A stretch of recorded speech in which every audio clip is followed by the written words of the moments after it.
and thanks for joining us from our studios in Israel. I'm Natasha Kirchuk here with ILTV's Morning Briefing. Israel has demolished the homes of 2 Palestinians who carried out a deadly stabbing attack last year in Jerusalem.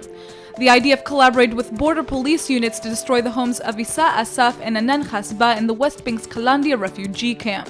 Last December, both terrorists stabbed a rabbi to death as he was walking out of Jerusalem's Old City. Another Israeli father was killed in the attack after being mistakenly shot by police amid the chaos of the attack. The stabbers were shot dead by security on the scene, and last month Israel's High Court of Justice rejected their families' appeals to refrain from razing their homes. Israel considers home demolitions to be a preventative measure against future terror attacks, but human rights groups claim they're discriminatory. During the razings, rioters fired shots and threw stones and building blocks at troops demolishing the homes. IDF soldiers responded with crowd dispersal methods, injuring 6 Palestinians and confiscating various weapons. The Israeli Defense Forces struck 2 Syrian artillery cannons late last night, after a stray fire from Syria struck Israeli land near the border fence.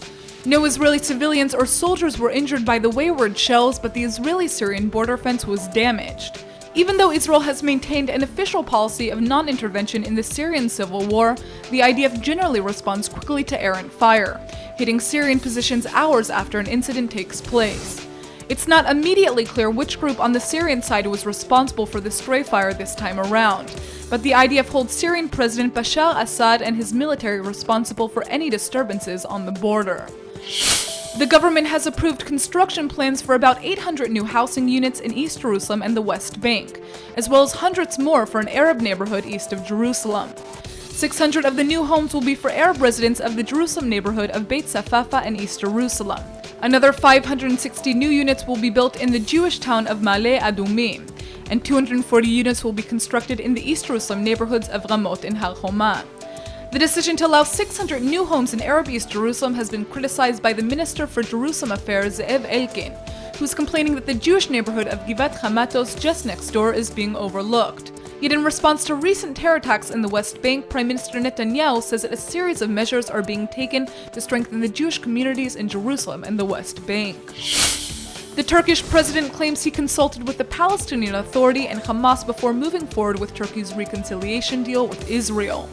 Erdogan says Turkey's main concern when negotiating with Israel was the welfare of Gazans, and that Ankara consulted with Hamas and PA leaders before signing the agreement. On Sunday, over 10,000 tons of Turkish aid arrived to Israel and are now set to be transferred to Gaza, all as part of Turkey's new deal with Israel. Turkey has received lots of criticism for failing to get Israel to lift the blockade on Gaza, but Erdogan claims that Turkey needs to broaden its cooperation on security matters, since the country has been the target of several terror attacks over the last year. That's all for now. I'm Natasha Kirchuk, and see you later with our main daily broadcast from Israel at 2 p.m. Eastern Time.